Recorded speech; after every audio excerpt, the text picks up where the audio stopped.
Hi, this is Karl again. Thanks for stopping by. Okay, so today Mike's just wanted to go ahead and give us the lesson about what we need to do to go ahead and create more business for ourselves in the next 12 months, especially for the year 2012. You know, Mike said there's a couple key things we need to understand. And the first thing is we need to understand that we need to give up the traditions that are holding me back, okay? We can't develop, high level, non-traditional types of production using the same old traditional methods. Okay, you just can't expect different results doing the same things that you've always done. So we got to give up those traditions. Now, what are some of those traditions? Well, some of those traditions would include things like, ineffective open houses, ineffective floor time, sitting by the phone waiting for things to happen, going ahead and running mailers and certain ads. Look, if you're going to do certain things like that, like an open house, for example, take some thought, put some thought into it. Go ahead and use some of those fancy, ghetto signs, if you will, that we use, the financing terms. Dina's really good at those, and so is Dan. So you'll probably want to check with them, and they can give you some good examples of what you can do. The other things, of course, if you're going to sit by and write an ad, then think about what it is you're going to write as far as ad copy. Don't just throw out something just to have the sake of throwing out an ad. Put some thought into it. The next thing Mike says is we must give up our tired old excuses, okay? So think about it. What excuses are you holding on to that are holding you back? Write them out and then read them carefully. And then eventually just go ahead and rip them up and throw them away because, quite frankly, it doesn't make any difference to you in your business today. I mean, some of the excuses that we have, it's the economy. We hear nobody's buying. The financing is terrible.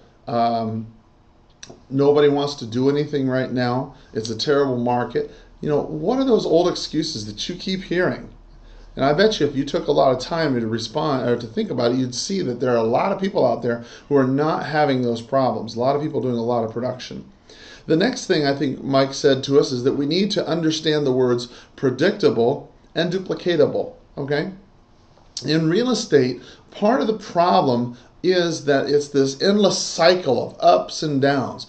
It's going out and finding properties, getting them listed, and then you go ahead and you get them under contract, and then you go ahead and you're excited, things are going great, and then you go ahead and you close, and yay, you're on top of the world, no more ramen noodles, but you don't prospect, and you don't do the things that's required to get you back to where you were, and then you find yourself back down in that trough that you were in the first place. And so you need to understand the words predictable and duplicatable. You can go ahead and create a business for yourself, for example, through prospecting, that you know exactly how many people you got to talk to before you'll become getting a listing or getting a sale. You'll be able to duplicate it time and time again.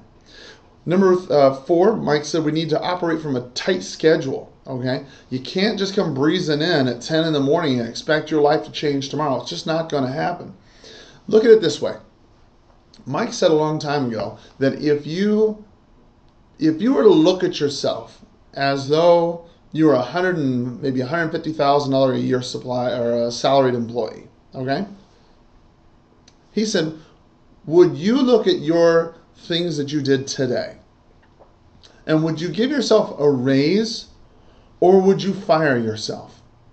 So, for example, if all of a sudden realty executives for some reason came out and said, you know what, guys, we're going to go ahead and we're going to pay everybody $150,000 a year guaranteed starting, this year.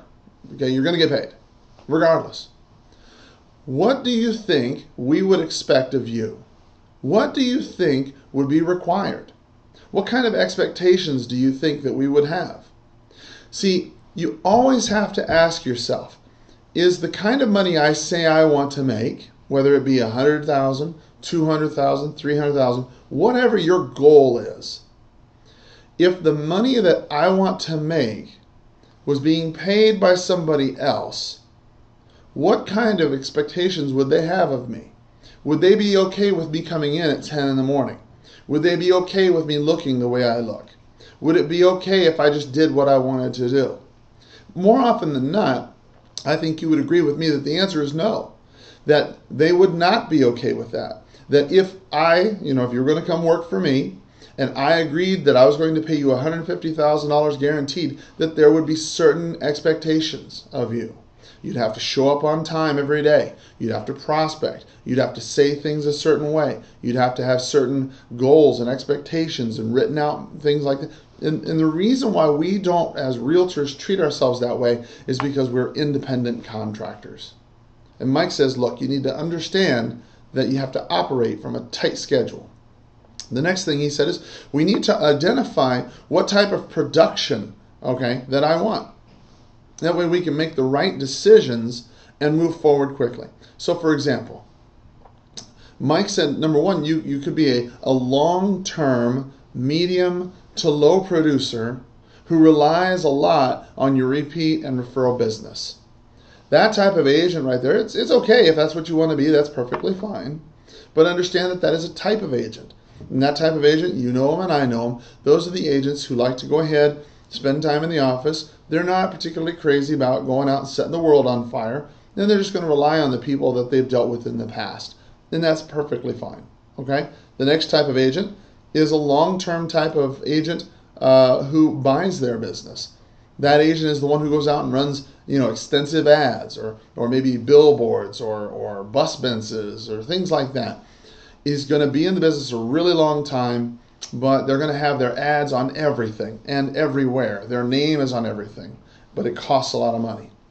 And the next type of agent is a new agent who's waiting for business to find them. See, part of the problem as a new agent is nobody knows you, all right? Nobody really cares. And the problem is if you're just waiting for people to come in and start bringing you business, hey, guess what? There's 5,000 other agents in town that are waiting for the same thing. And the problem is that there's a lot of other agents like myself who go out into the marketplace every day and try to find them. And then, of course, the last type of agent that he said is a new agent who's really willing to work every single day.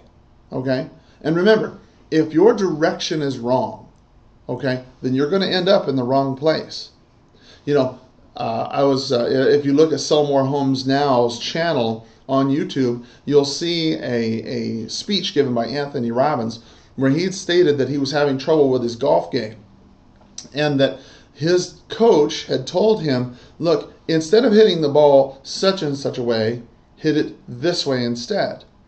And although the changes that he made in the beginning were in the terms of millimeters, it had hundreds of yards of effect later on down the field. And so what you can see is that tiny changes that you make today in your real estate business can have enormous payoff in the future. And so you have to understand that if you make the slightest mistakes, it can send you off in the wrong direction, which can end up hurting your business. So make sure that if you are a new agent and you're willing to work every day, you got to make sure that you head in the right direction so that you will not end up in the wrong place. Now, some of these things that Mike told us were all very basic, but I think they're really important for us to remember for the next 12 months. Again, give up those traditions. We have to give up the excuses. We have to understand the words predictable and duplicatable. We have to operate from a tight schedule. We have to think about the kind of production that we want. And then we have to really decide for ourselves what kind of action agent we're going to be. Anyway, I hope this has been of value to you. You take care, and if you have any questions, as always, feel free to give me a call. Thanks a lot, and talk to you later.